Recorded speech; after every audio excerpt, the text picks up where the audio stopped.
सर्वोच्च न्यायालयाच्या आदेशानंतर गांधीनगरमधील अनधिकृत बांधकामांबाबत महापालिका प्रशासनानं आत्तापर्यंत कोणती कारवाई केली याचा आढावा घेण्यासाठी सर्वपक्षीय कृती समितीनं महापौर रूपाराणी निकम आणि आयुक्त डॉक्टर राजेंद्र भारुड यांच्याकडे बैठक घेण्याची मागणी केली होती।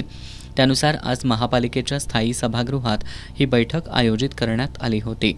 मात्र बैठकीला महापौर निकम गैरहजर होत्या, तर आयुक्त डॉक्टर भारुड उपस्थित होते।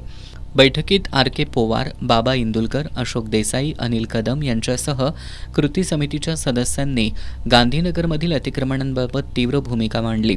आर.के. पोवार यांनी गांधीनगरमधील बांधकामांबाबत सविस्तर माहिती देत नो डेव्हलपमेंट झोनमध्ये बांधकामं कशी झाली असा सवाल उपस्थित केला।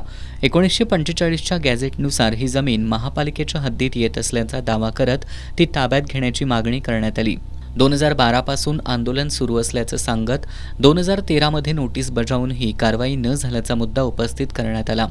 शहरात इतर ठिकाणी अतिक्रमणावर कारवाई होत असताना गांधीनगरकडे दुर्लक्ष का असा सवाल करत सर्वोच्च न्यायालयाच्या आदेशानंतरही विलंब का झाला यावर समितीनं प्रश्न उपस्थित केले।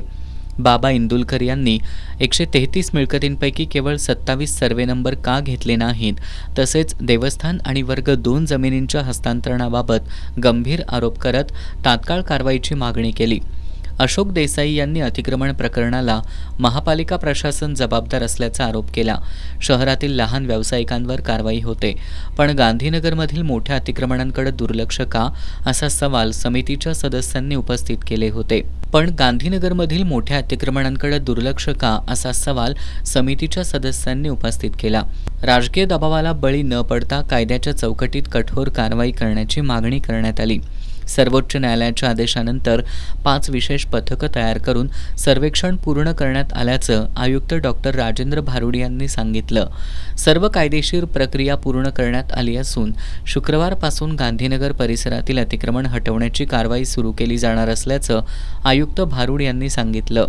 काम करत असताना त्याचं सिस्टमॅटिक, त्याचं डॉक्युमेंटरी अनालिसिस, त्याचं लीगल ओपिनियन घेऊन आपण काम करत असतो। हे आम्ही काम आतापर्यंत केलेलं आहे। शुक्रवार आणि शनिवार आणि रविवार या 3 दिवस आम्ही पूर्ण हे करण्यासाठी राखीव ठेवलेले होते। इनफॅक्ट त्या दिवशी मी स्वतः त्या ठिकाणी उभं राहून हे काम करायचं आमचं नियोजन होतं। पण आता दरम्यानच्या वेळेस आपण म्हटलं की काही लोक कोर्टात गेलेले आहेत, आम्ही कॅबिनेट दाखल केलेलं आहे की कुठलाही निर्णय घ्यायच्या आधी आमचं म्हणणं तुम्ही ऐकून घ्या, मगच निर्णय घ्या। आणि याच्यामध्ये आमची भूमिका हीच आहे की आमच्या नोटीस एकदम कायदेशीर आहेत। ज्या ज्या लोकांना ग्रामपंचायतीने परवानगी दिलेली आहे तर मुळात ग्रामपंचायत परवानगी देऊच कशी शकते हा भाग पहिला सुरू होतो।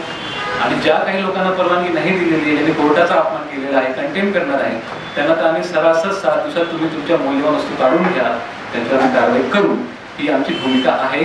ते कागदोपत्री आहे, सर्वे झालेले आहेत, फाईल्स आहेत। तुम्हाला कोणालाही RTI मध्ये माहिती मागायची असेल ते मागू शकता, त्याला काही अडचण नाही।